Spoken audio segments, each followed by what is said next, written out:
Welcome to our program on Kardec Radio.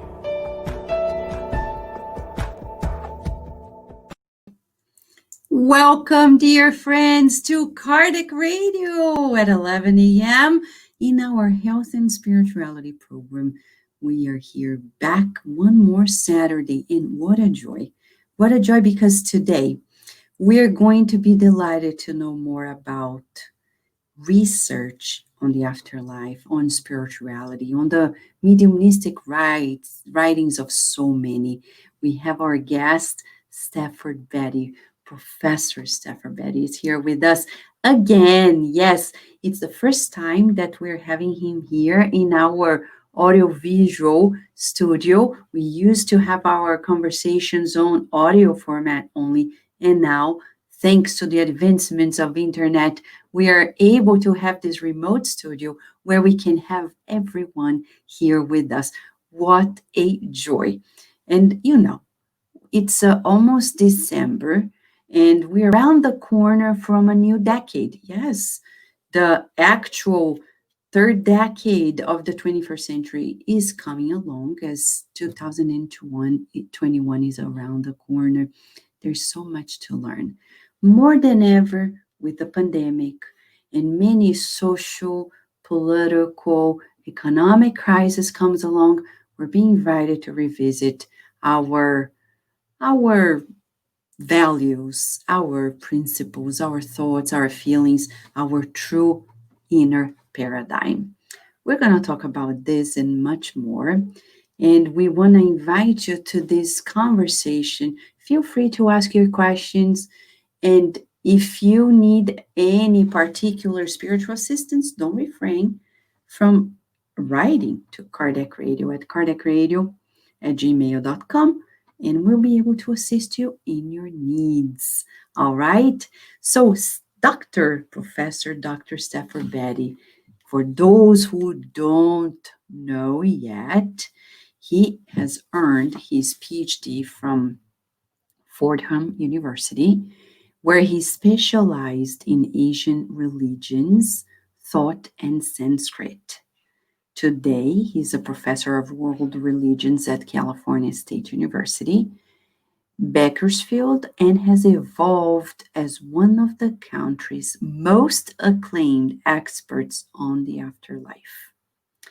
In 2011, he published The Afterlife Unveiled, his most popular book, one that we discussed here at Kardec Radio, and you can always revisit the interview if you go to our podcasts. We have more than 4,500 podcasts at Kardec Radio, and one of them is this, the whole interview with Professor Dr. Stafford Betty on The Afterlife Unveiled at Kardec Radio's SoundCloud channel.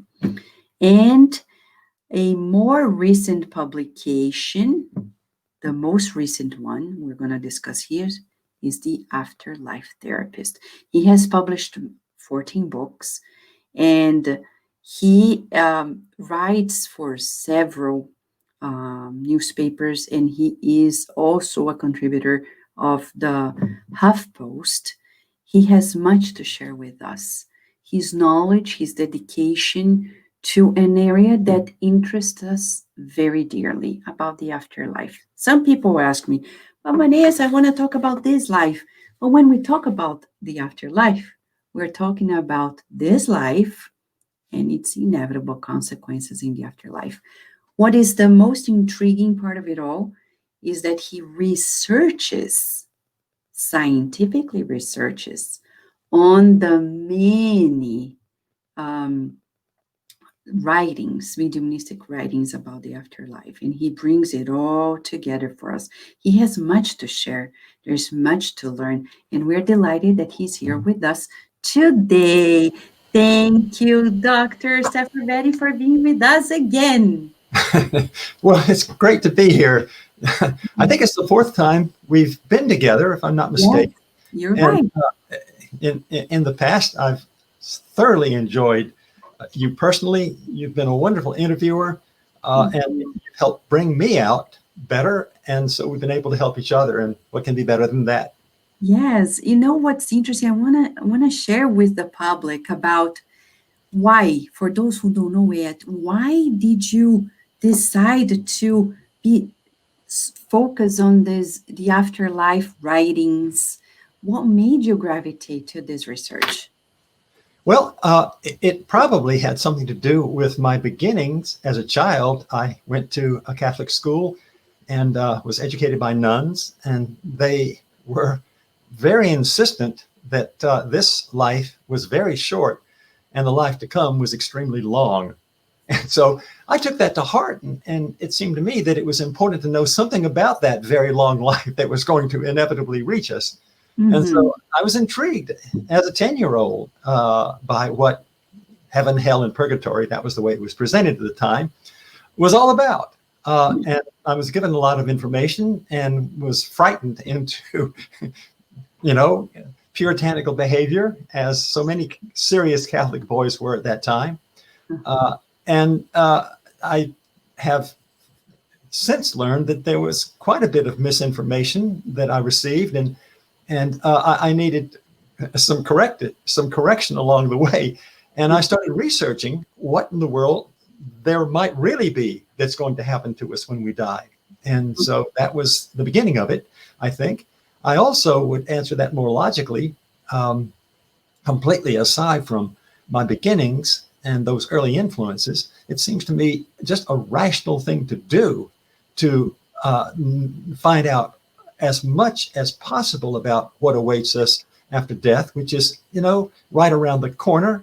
And when I, let's put it this way, when I take a vacation with my wife to some overseas destination, how do I prepare for that?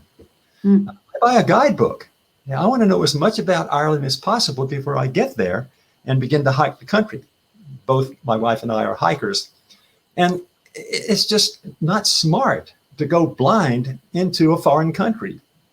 And in the same way, it's not smart to go blind into the next world when there's so much information out there.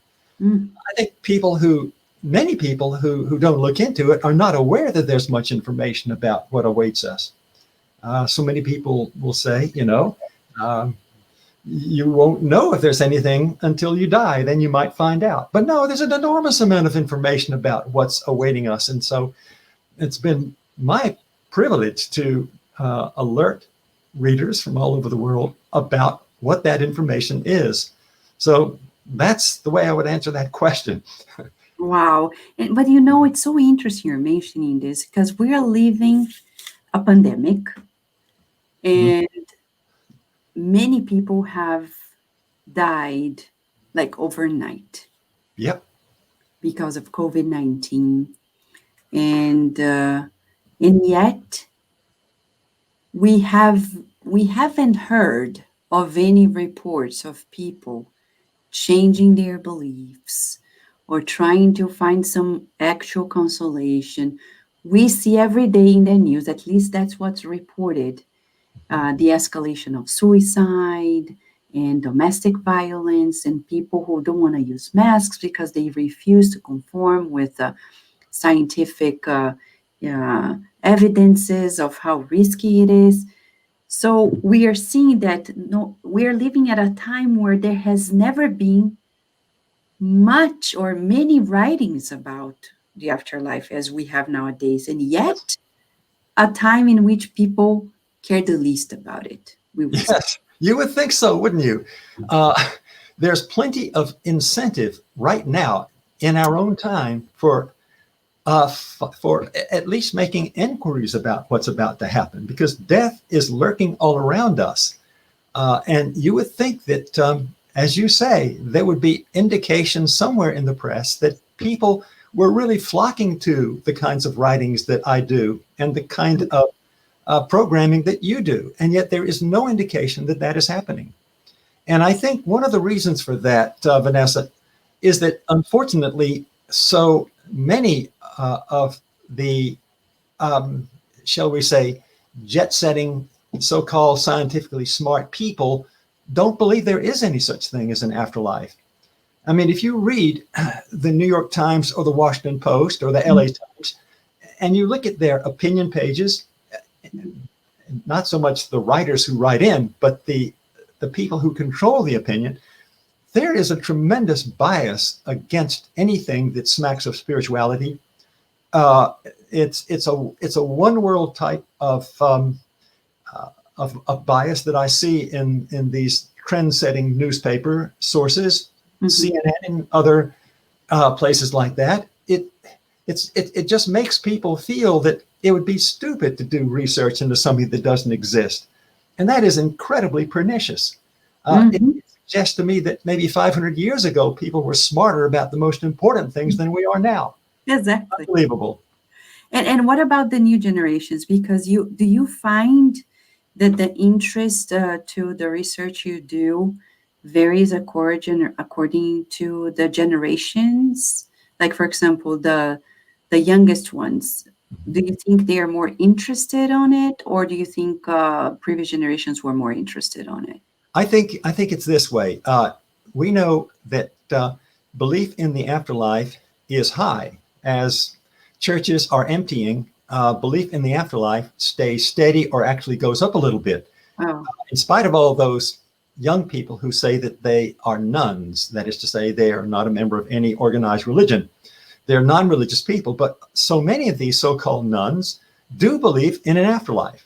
They don't live life necessarily as if they took it seriously, but they will say on a questionnaire, yeah, we believe in an afterlife. And so I don't think there's much serious, I don't think we need to take these people very seriously. There's no indication that they do any research or read the kinds of books that I write.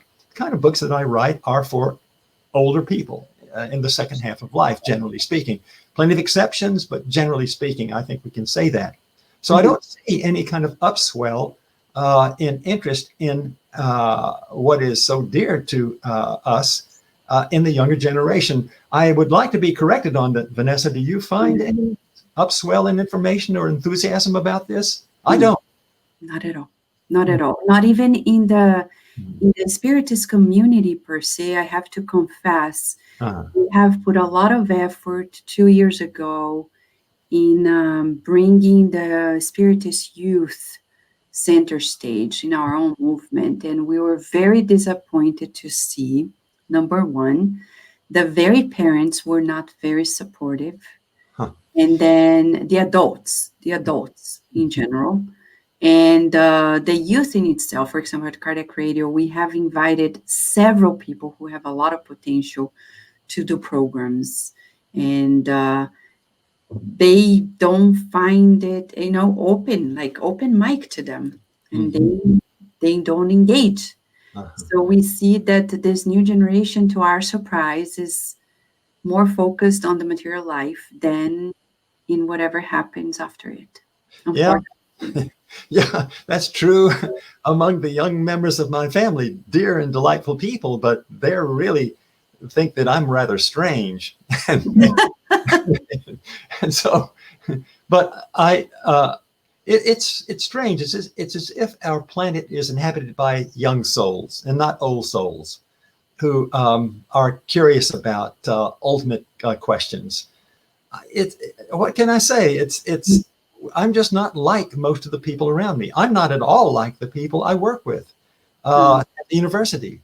They may privately be interested in what I write, but they would never want to admit that their colleagues that ever read anything by me. That would bring them, that would hurt their reputations. So, but what's amazing about your research is that in any event, you made it to researching on it.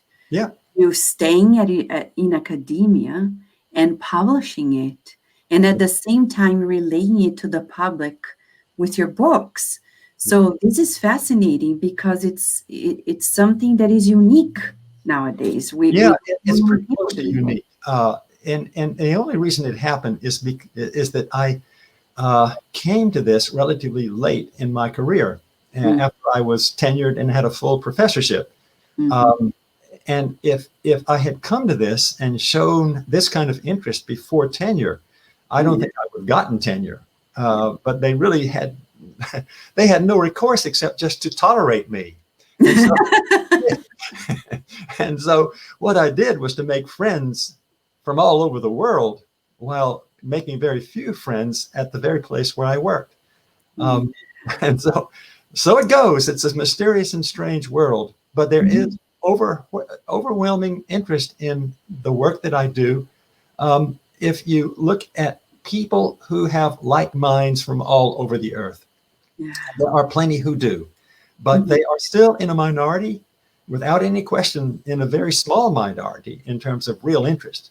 On the other hand, many people are very quick to point out, I believe in an afterlife thing. They may be Christians and they go to the book of Revelation and they think, oh, well, that's all we need to know. And frankly, I think the book of Revelation is a big bore, but nevertheless, that's if they're happy to deal with that, that's okay. And I think that really many of them are afraid. I'm talking about Christians are afraid to look elsewhere. Many Christians are simply afraid of going to hell, and they fear that they might be encouraging that destination by looking at the kind of research that I do. And it's a secular research. It doesn't know anything to what the saints of the past or the teachers of the past have told us about the world to come. This is relatively new stuff.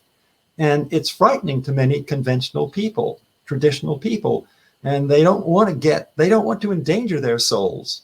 So I have a hard time working not only with my friends who are secularized, but also with my more traditional Christian friends who are reluctant to read what I write. So it's, I feel sort of boxed in by both these sides. On the other hand, there's this wonderful reception that I get from people who are of like mind. And there are plenty of us out there, even though we are in a minority. And we commend you for this because it's needed. And I want to mention, for example, in Brazil, despite the fact that the country is mostly Catholic, because of the impact of the medium Chico Xavier there,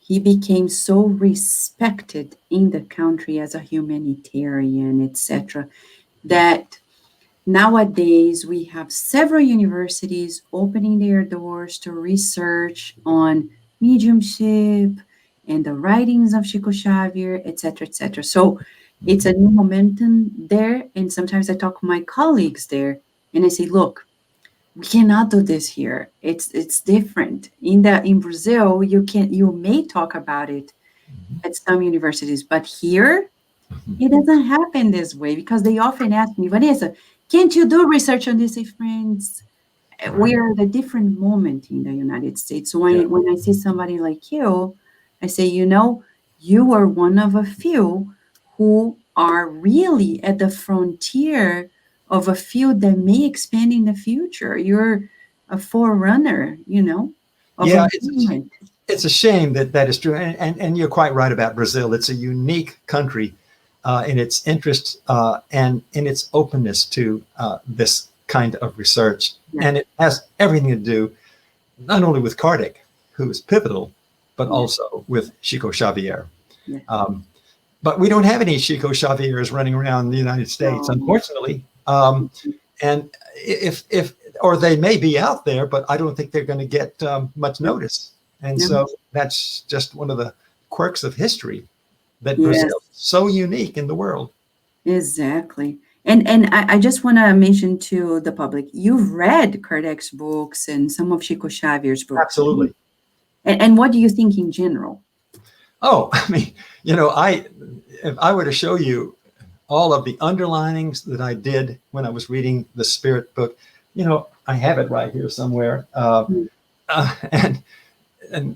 we're talking about Kardec's great works. I've read at least 3 books by him, cover to cover, and I constantly underlining, almost every page is filled with underlinings because I was so struck by the clarity and by the boldness of his vision, which I share.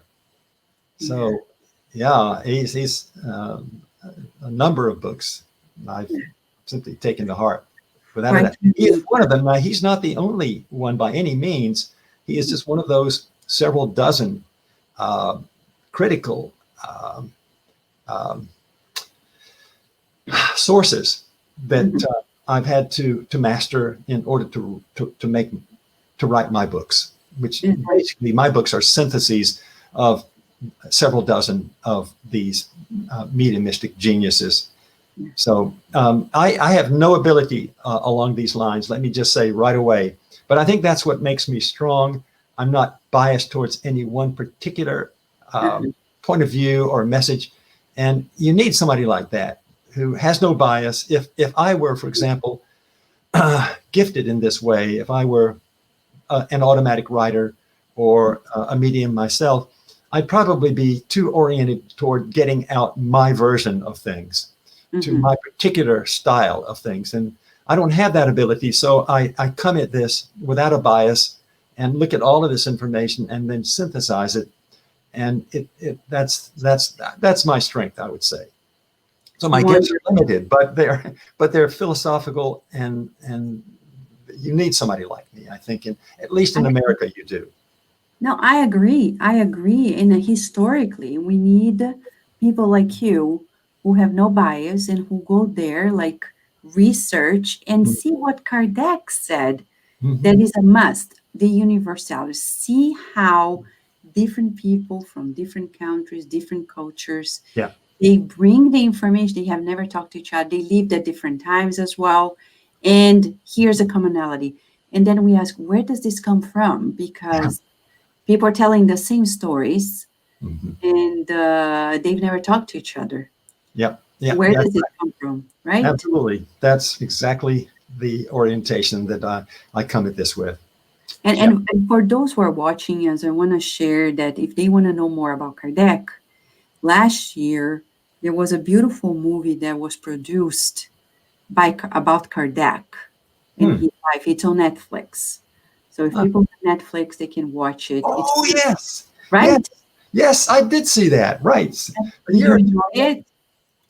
Very interesting. Yeah.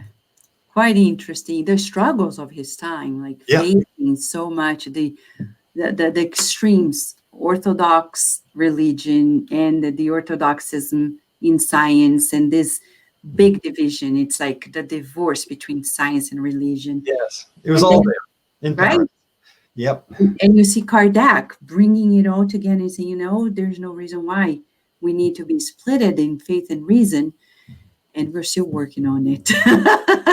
Yeah, and it shows what a strong, what a brave, what a bold soul he was to continue to work against all these forces that were set against him. So it's an impressive movie. Absolutely. Yes. But, you've written so many books. We've discussed at Kardec Radio. For those who are watching us or listening to us, you can go to Amazon.com or Amazon.com.uk and write Stafford Betty.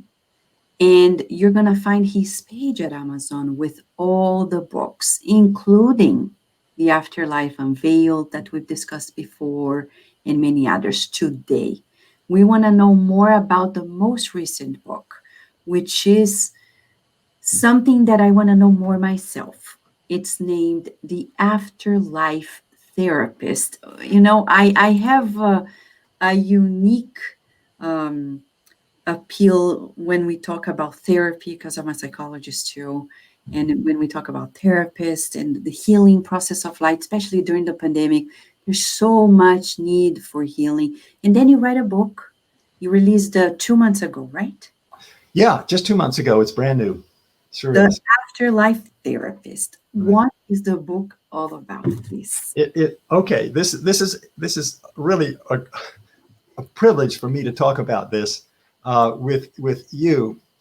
It's a novel, and it's a novel that's based on the very research that I've done in my nonfiction books. For example, The Afterlife Unveiled, Heaven and Hell Unveiled, and When Did You Ever Become Less by Dying? That's the book that looks at all the evidence for an afterlife. So these are the three major nonfiction works that I produced in the last 9 years. Now, at some point, first of all, I'm capable of writing novels. I've written a few before I even came to this interest, and I decided, people like to read fiction, and when you write fiction, you can really make more vivid and more entertaining the message that you want to get across, if you want to get across a message. And I do. I don't write fiction for escape. On the other hand, you have to know how to make attractive a story. And I have the kind of background to be able to do that with some degree of success. And so what I've done was to create this character whose name is Aidan Lovejoy. And he's been a counselor or a therapist, a family therapist back on Earth. He dies at the age of 85 of cancer. And we find him in the second chapter. First chapter describes his death, and the second chapter describes where he finds himself soon after his death. And I call this, well, I don't need to call it anything. It's just that he is looking at the extraordinary world that is ahead of him and where he knows he is about to enter. At this point, he's recovering. His astral body is a little shaken by its connection to this very sick, slowly dying physical body. And he needs to rest a little bit. But he looks out and sees this incredible expanse of beauty that is going to be the world where he enters. And so that's how it all starts out. It's a book that is, I discovered when I went back and looked at No-Solar just a few days ago to prepare for this interview. I discovered, my God, this is so much like No-Solar. And yet it is not at all clear to me that I had any particularly strong allegiance to that particular book, but my novel is based on, again, a synthesis of all of the works that I've studied and written about over the course of the last 9 years. And so it is simply a fictional telling of the story that we find in No-Solar as told by Andre Luis. Oh, so wow. That's it. And if you were to read this, you would say, wow, it's amazing how a guy who does research can come up with his imagination based on what he knows and write a story that is so very much like Andre Luis's. So I think that this book would be of remarkable interest to Kardec lovers, and particularly those who are charmed, as I have been, by so many of Chico Xavier's works, his nonfiction works, his autobiographical works. Yeah, so you are an educator and you researched, and then to help the public and relay the information to the public, you write the fiction novel so you can bring that information to the public. That's right. That's right. Because I know there are plenty of people who, are not at all inclined to read nonfiction on this subject, but they might be inclined to read a novel that promises a certain amount of entertainment and excitement and, more than a little inspiration, I might say. There's a great deal of inspiration in this novel, and it takes us across 19 years after this man's death to his ascension at the very end of the book. He's a person who wrestles, as I think we all do, with whether we return to Earth for another try or we go ahead into a higher realm. And I have two lead characters. One of them does go back to Earth and is reincarnated. And the other one, the main character, Aidan, moves ahead. And we leave him in the very last chapter looking over this higher world. I don't know how to write a novel about that higher world. It's too much beyond me. I wouldn't even try it. But I'm content with the world that is described over and over again, the so-called astral world, if you will, the sources that I have studied. And I feel confident enough to describe that setting, confident enough to have written this novel, having mastered the setting adequately to feel that I wouldn't at least make a fool of myself trying to present this world as I think it really is. All right. And then you talk about Aidan. In the first chapter, you talk about his death, right? And I know, for example, in Andre Luis' book, No-Solar, he was a physician, he discarnated, and then he found himself in this in between reality, and we say right. the lower zones. Exactly so. And, Yeah. what about him? Does he experience any of it? Absolutely. That's his primary job, is to work with souls in what you call the lower zones, or sometimes I call it the shadowlands. And he was a counselor in real life. And so he continues he is encouraged, as a matter of fact, by his spirit guides to give more to the world in the same way he gave it back to the previous world. He's now living in this astral world, and there are all kinds of souls who made a mess of their lives and find themselves in these dark zones. And he is encouraged to go into these zones and try to help these lost souls, take them free, make them free of these zones. And that's what this book is primarily about. His work with spirits who have been temporarily lost, and he's successful in most instances, but not in all. And the second, or the last third of the book, is concerned about the counselor himself. He is not a perfected soul. There's a lot of work that he needs to do as well. And so the focus of the book turns away from all the help that he is able to give to the help that he is able to receive from higher sources. So that's basically the way the book works. So we come into contact with very evolved souls who are his leaders and helpers and mentors. But he himself has been a very effective mentor for all kinds of souls, quite a few of them historical characters that I dare to bring into the book. I hope I don't offend any of their relatives, but anyway, that's the risk I took, and the publisher went with it. Oh, wow. And then there are chapters, you talk about the Shadowlands as a reference to the lower zones, right? Oh, yeah. Oh, And- absolutely. That's where he does his work. Not only that, but he does work with, some spirits are earthbound, and they break through the barrier separating the afterworld from our world. And they come down and operate as ghosts in our world.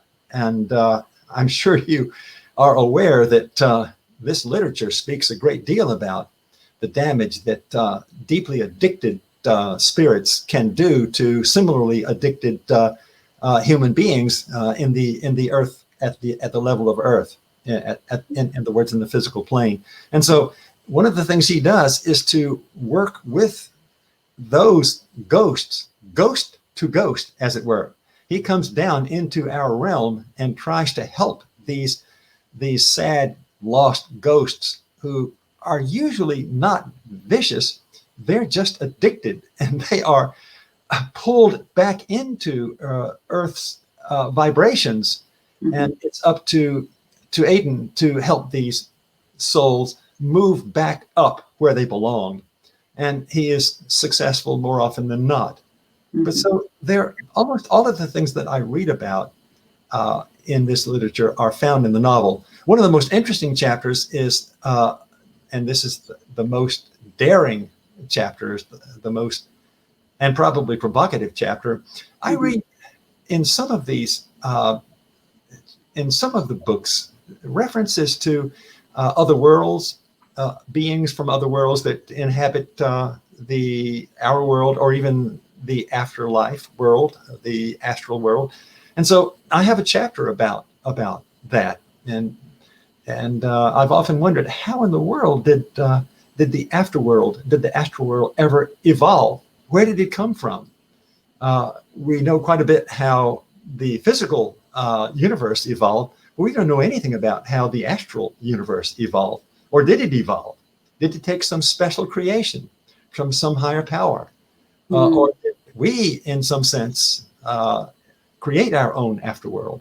So these are this is the most exploratory chapter, and it's the one that I would be least likely to say, yeah, this is the way it is. It's quite, but the other chapters, 29 altogether, are very much based on the kind of research that is available to us all. It's interesting because you talk about something that is very current to suicide. There's a chapter dedicated to it. Yeah. Can you Oh, talk a bit about it? yes. There's a kid who races go-karts as a teenager, 18, 19 years old. And I did not know that this was a profession for some young men, and that there's a famous go-kart tournament down in Brazil. And so I have made him one of the leading characters in this book. And he, unfortunately, has all the brakes going against him. He injures a person in a race. He didn't intend to injure him permanently. He intended to cut him off and teach him a lesson. And he's devastated by what he's done to this now paraplegic. And his life at home is falling apart. His girlfriend rejects him. He's doing poorly in school. And to make a long story short, he commits suicide. He goes out into the woods behind his home and puts a noose around his neck and ties it the other end to a limb and slips off of the limb. And halfway down, he knows he's made a hideous mistake. And we take him into the next world, and we see how he is helped to come back from that mistake. And it is presented as a profoundly unfortunate mistake because it hurt so many people. Not only did it hurt him, but it hurt his parents and others who loved him. But on the other hand, I want to make it clear that suicide is not a terminal tragedy. One does recover from that. And we show how he recovers and how in order to make amends, he actually begins to work with other potential suicides telepathically, and also those who succeeded like him in becoming a kind of mentor to them. So yeah, suicide is something that we deal with in our own world, and it carries over with interesting consequences into the next world. And there's a lot written about that. And this is a fairly easy chapter to write.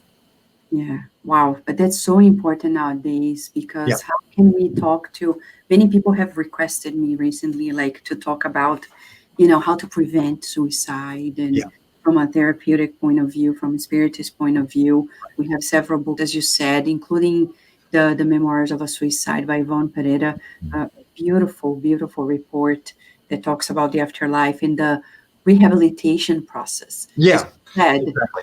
Yeah, it's all about rehabilitation in the next world, and that's what my hero is about. It's never about punishment. There's no indication that there is anything in the universe that is interested in punishing anybody, but there's a tremendous commitment to rehabilitating, and that's a very difficult process, and most of us don't take it seriously.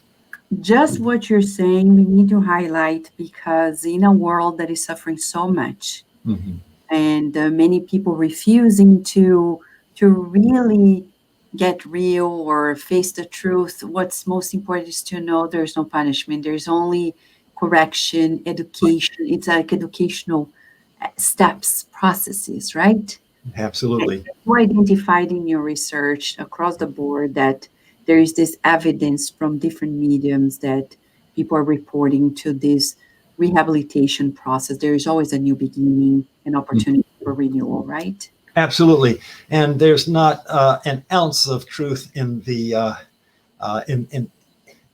in the scriptures of the world which speak of an angry God that is, that is judging us and that condemns us. If there is a God at all, and I think there is a higher power, and I think that higher power is very, very much eager to have every soul, however lost, brought out of the darkness. And because we're all, his, her, it's loving, it's loved children. And there are no preferences. There's just an eagerness from the very top down for rehabilitation. That we can't force it.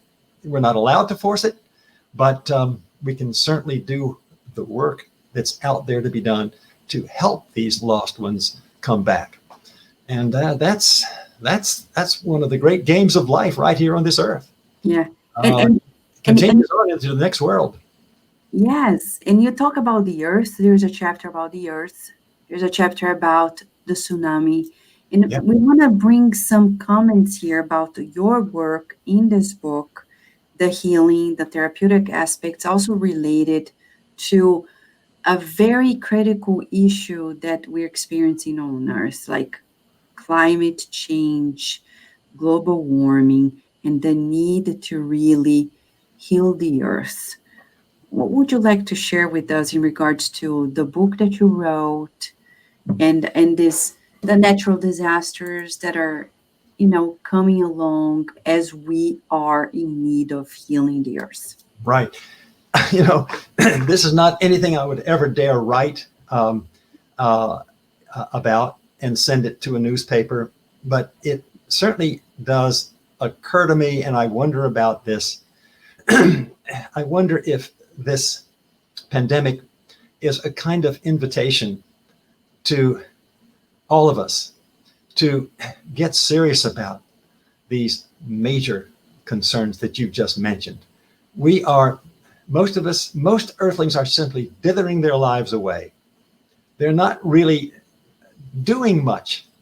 They don't have an attitude of service.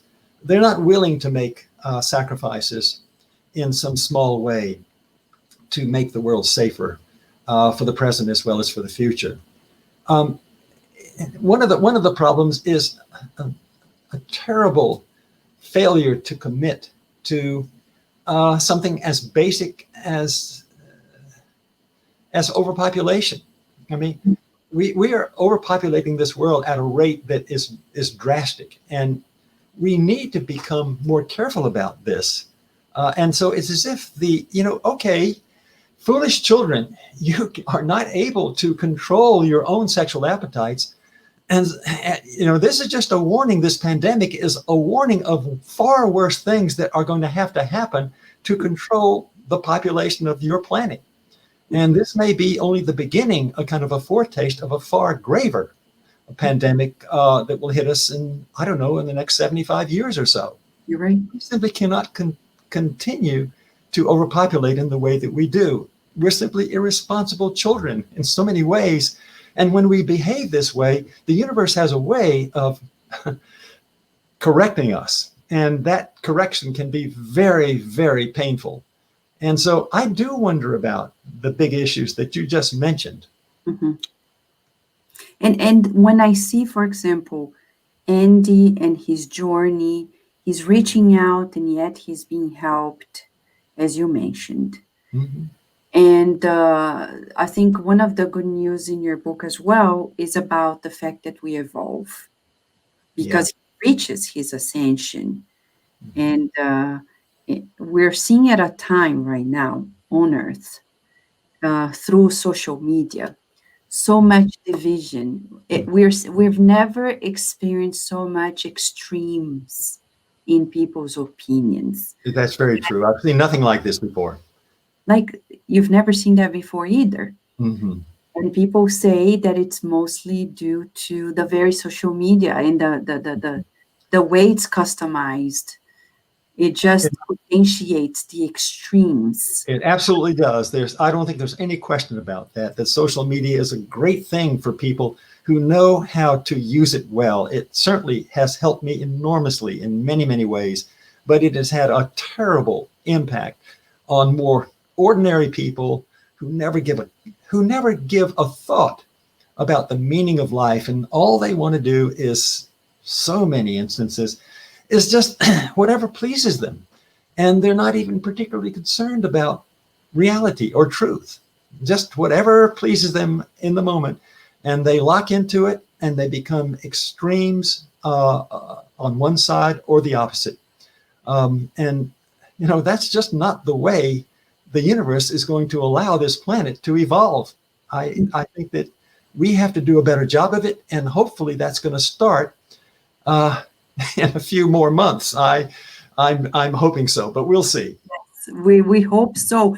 And, I just want to open a parenthesis here as we are talking about this, because you're so committed to educating the people as well through your books, not only in the realm of university where you work, but beyond it. When you publish your book, you're extending your hand to the lay public and saying, look, this is something that can help you. And we know that in academia, critical thinking is essential. Yeah.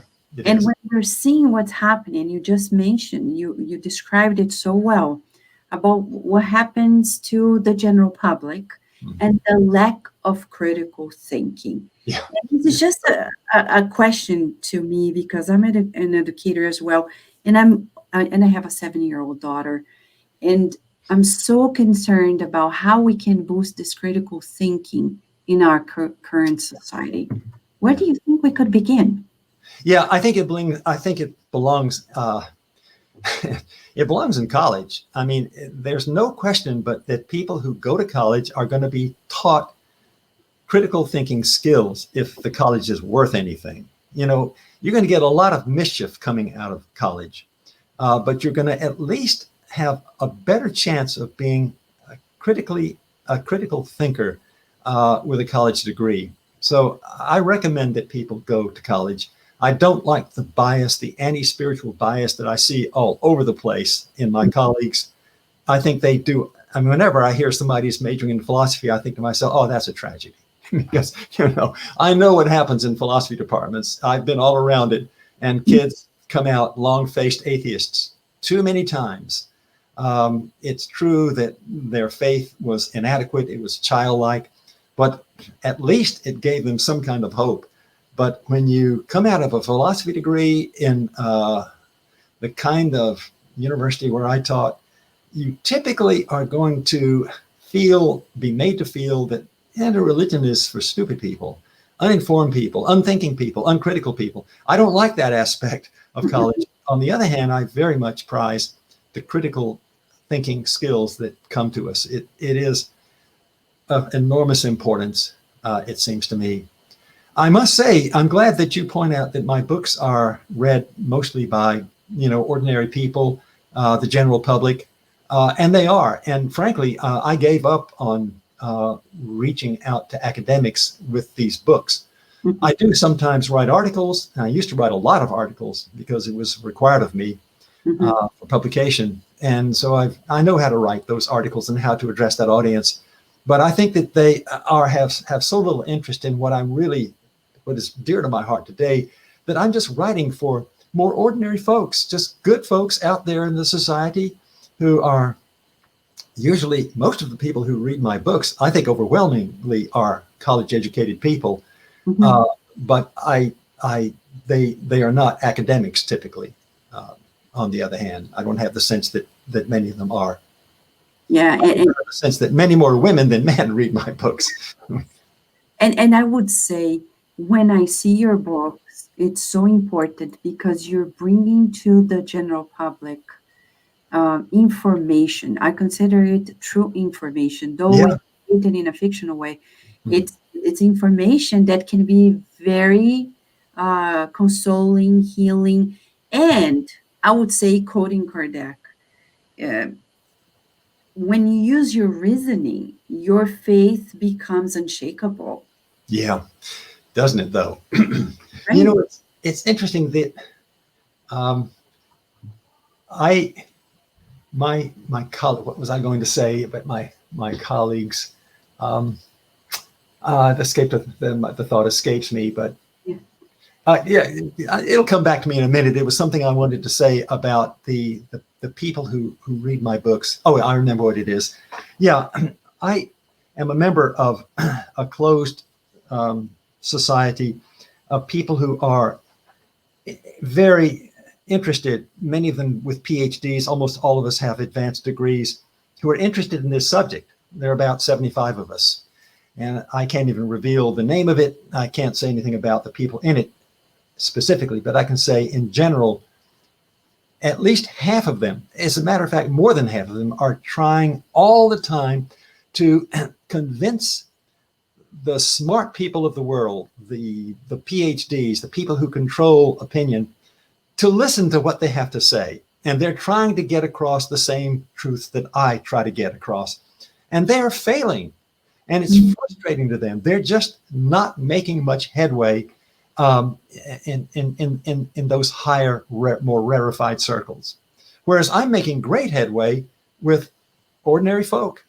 People are swarming to my books, and they are learning, and I think that's a wonderful thing. Mm-hmm. But I don't think that we're going to have a spiritual revolution from the top down. It's going to come from the middle class, from the college educated middle class who can think, who can weigh evidence, and basically slowly change the society. And but I don't see it coming from the top at all. No, you're right. We agree with you. We agree. We're seeing that, for example, in Spiritism, like if we give an example in Brazil, the first waves of Spiritists there were from Europe in Brazil, and then the intellectuals who knew French, the Kardec's literature into Brazil at the end of the 19th century. In the 20th century, we saw it spreading out through the common people. Uh-huh. So you're right.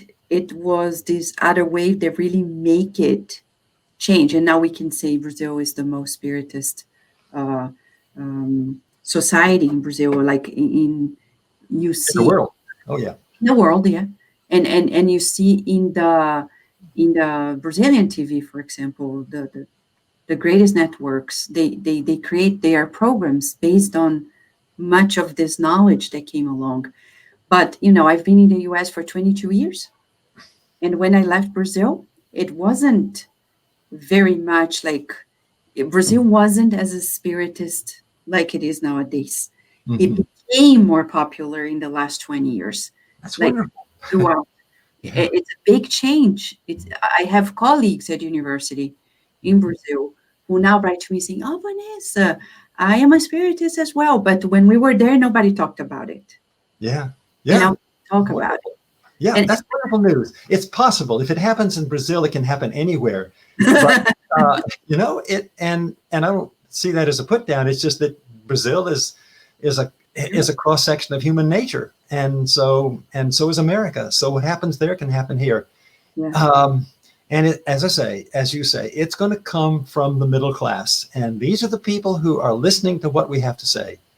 And it's just maybe a matter of time before some of that information becomes prominently exposed and respected by the upper class, by the trendsetters, by the intellectuals who write for the New York Times and the Washington Post. These are the people we really need to reach. We've been unsuccessful so far, but it may well be that those trendsetters' children, or maybe their wives, will put a bug in their ear and begin to force them to take more seriously what we're saying. There are hints of this every now and then. I do see hints of it, but I just don't see much of it. You're right. And the topic about critical thinking here, when I read your books, I see this balance because some people write to reach people's hearts, others to people's reasoning. Yeah. And in your book, especially the Afterlife, we can see, and the other books that I've read before too, it's a mix. It is a mix. You're quite right about that. As a matter of fact, the book that is most unmixed, that is more purely intellectual, is the one that has sold least. And that is the book that brings together all of the evidence and asks for critical thinking about that evidence. And obviously, it's supposed to take you to a belief that there is an afterworld and that we can know a little bit about it. But there's not enough heart in that book. I'm proud of that book, and it needs to be written, but it's really not having the success in sales that my other earlier books that appeal more to the heart, or at least as much to the heart as to. That's a good point, Vanessa. I'm glad you pointed that out. I hadn't really thought about it in that way, but it's quite true. Anyway, this novel certainly does appeal to the heart, and so the intellect is much less in evidence in this sort of this sort of fiction. And I want to point out to people that when we write this book, The Afterlife Therapist, I have some chapters here in front of me. And I want to quote a few things here just so people feel the writing is very easy. It's very appealing. And you can feel some people now cannot travel because of the pandemic. But I say when you read a book like this, it's as if you're traveling somewhere else. You feel transported to when I'm reading some of the dialogues here and the scenarios, I feel transported to another scenario. And I would say as a neuroscientist, that is as valid as traveling physically, because you're totally transported emotionally somewhere else. Yeah. So it counts. So true. Yeah. So true. You really are. And any good piece of fiction, serious fiction, is going to make you into a more compassionate human being, because you begin to realize, hey, this is the way other people think. And that's new to me. That's interesting. Yeah, it impacts. Before I ask you the ultimate question about the book, The Afterlife Therapist, I want to share a little bit with the people who are here with us. And I selected here on chapter 2. And here we have Aiden. He's already in the afterlife, right? And he's having a dialogue. There is a man next to him. Let me just say one thing. I'm going to break in. This is exactly the reading that I had thought I would do, and you absolutely pinpointed it. So you do the reading. That's amazing. I would love to hear in your voice. Well, I can, but it's just astonishing to me that we think so clearly. And this is, as you say, a chapter that addresses the non-believer, because the person that Aiden is having a conversation with, a person who's died just as recently as he has, as of cancer, who has no belief. He is absolutely certain there's no such thing as an afterlife. And so there he is lying on a bed beside Aiden, and Aiden decides to have a conversation with him. And so what I'm going to do is to simply read to you what you are about to read.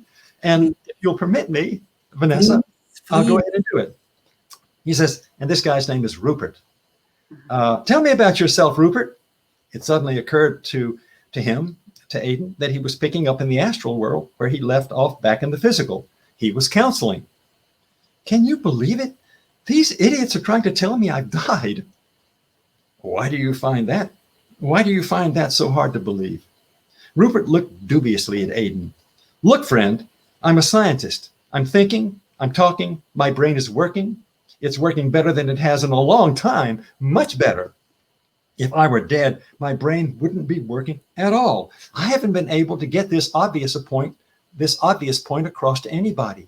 I'm surrounded by religious nuts, and they call themselves nurses. It's amazing. This is a beautiful place, but it must be a cult. How did I ever end up here? Where's my wife? He then darted a hostile look at Aiden. Are you in with him? Don't you think it's odd your wife hasn't visited you? I'm not sure she knows where I am. I told the staff to call her, but they said they couldn't. My wife's not with me either. She knows where I am, but she can't reach me. My name's Aiden. He extended his hand and smiled, and Rupert took it hesitantly and shook it weakly. We'll be out of here in no time. By the way, if you don't mind my asking, how old are you? 88. You? 88? Aiden looked around and called out to a nurse. A young woman glided over. Yes, how can I help? Would you bring me a mirror? I'd be happy to. She glided over to a counter and came back with something that resembled a handheld mirror. He glanced at it and gave it to Rupert. Take a look at yourself. Rupert took it and looked. Good God, I don't look a day over 40. What the hell? The nurse laughed, and Aiden smiled and asked, mind if I have a look? He took the mirror and discovered the same thing about himself, except that he looked more like 50 than 40. He looked at Rupert and said, it's amazing what death does for one, don't you think?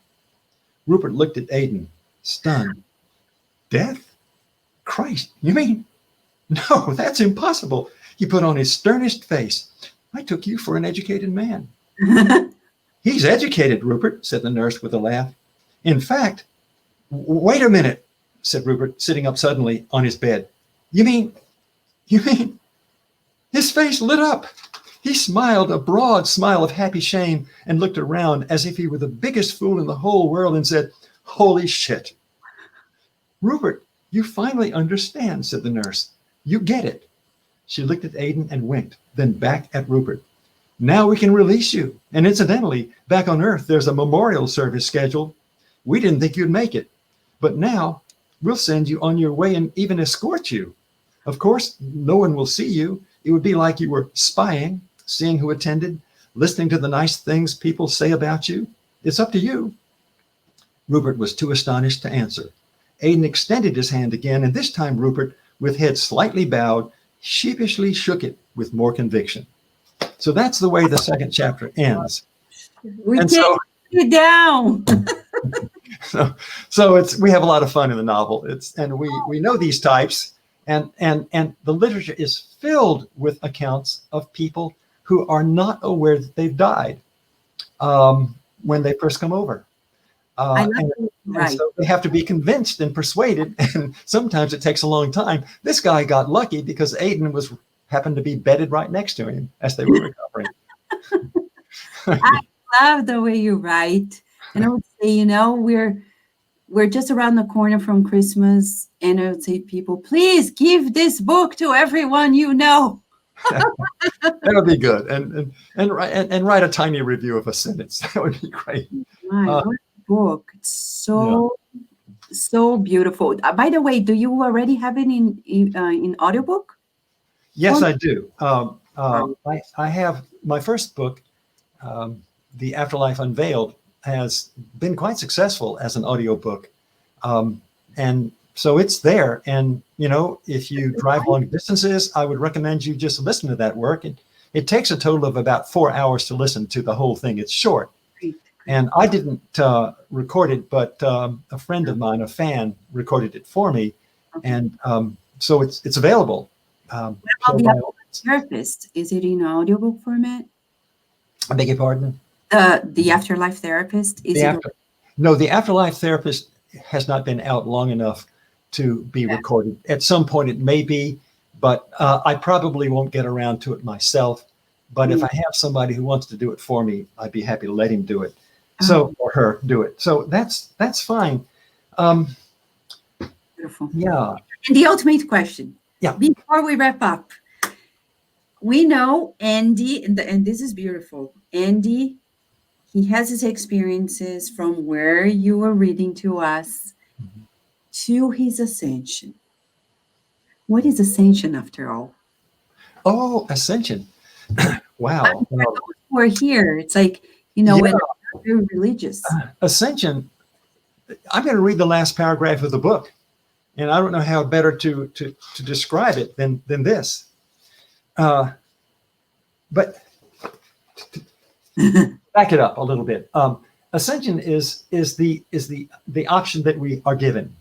We can come back and live another life, and perhaps most of us need to do that. Most of us are not ready. We've not learned all the lessons that most of us need to learn on Earth, but there are some who have. And I frankly hope I am, and I hope you are too, and that many of our listeners really have learned the critical lessons that can only be learned into a difficult, dense environment like planet Earth. But those who have learned those lessons don't need to come back. And in fact, it would be a waste of their time for them to come back, and they would ascend to a higher world. This is, in other words, to stay at the level of the astral indefinitely is not permitted. You're not going to stay there. You're going to have to move up or down. Mm-hmm. And so Aidan is a person who is sufficiently evolved after 19 years on the astral level to ascend. And this is the way I put it. It says, later alone, seated on a terrace looking out over his luminous new world with its strange horizons and landscapes, a beauty that almost frightened him, as if he were a person blind from birth, suddenly gifted by some miracle with vision. Aidan wondered what lay ahead. His heart swelled as he anticipated what it might be. He imagined himself taking up a new post, quote, in the infinite imagination of God, end quote. Those were his thoughts. He remembered a mantra Ravinder had taught him. Arise, Master, and fill me wholly with thyself. And he seemed to tumble into the mouth of those words as he contemplated them. He became aware of a gradual loosening, a surrendering of his old personality, a shearing off all that was old in him. He felt submerged in an immense other that at the same time he felt one with. He felt known and loved by this other, but the eye that looked into him and loved him was the same as his own eye. He remembered the phrase, from glory to glory. He was on his way. He felt that he had just awakened from a happy death. So there are many, many worlds, not just this one, not just the physical, not just the astral, but these more heavenly worlds that hopefully we're all destined for, but are not. We're not. We have to work for them. They're not going to come easy, and not everybody will find them attractive. But those who do will continue to go from lesser glory to greater glory indefinitely, infinitely. Wow. That's my vision of ascension. You know, I have to say, Dr. Betty, it's service. What you're doing is service to humanity. It's service to humanity because you're bringing new awareness to humanity. You're raising awareness of our true essence. So we have to thank you. Well, that's what we're all doing. You're doing it in a major way, as a matter of fact, Vanessa. But that is the one thing worth doing. What else is there to do ultimately for serious people but to help out, to be of service? Wow. Thank you. Hopefully, we'll be able to have our book club in one of our centers on your book, The Afterlife Therapy. I can see it happening. That'd be great. It will be great. But I want to thank you again for being with us, for your flexibility, for being here again at Kardec Radio and doing what you do, because you're helping our world be better, raising awareness, humanity's awareness. So thank you again and again and again. And to you, Vanessa, for doing the same sort of thing. I really appreciate what you're doing. It's not easy. Bless you. Thank you. God bless you. And friends, I would just want to show to the friends, I'm going to share my screen here to all of you. Just go to Amazon. I'll show you how easy it is. Just go to Amazon.com. Okay, let me show you here quickly. There you go.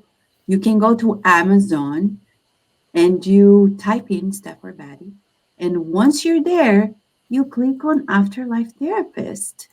And once you click on it, you will see that you can get a hold of the book and you can buy the ebook or the very hard copy, and it's going to be a delight. So thank you so much, Stafford Betty, for being with us at Kardec Radio. Thanks. And also the Afterlife Therapist, it only costs $9 if you buy it digitally, so it's not going to put you out. But anyway, thank you so much for giving me the chance to explore this with you. Bless you.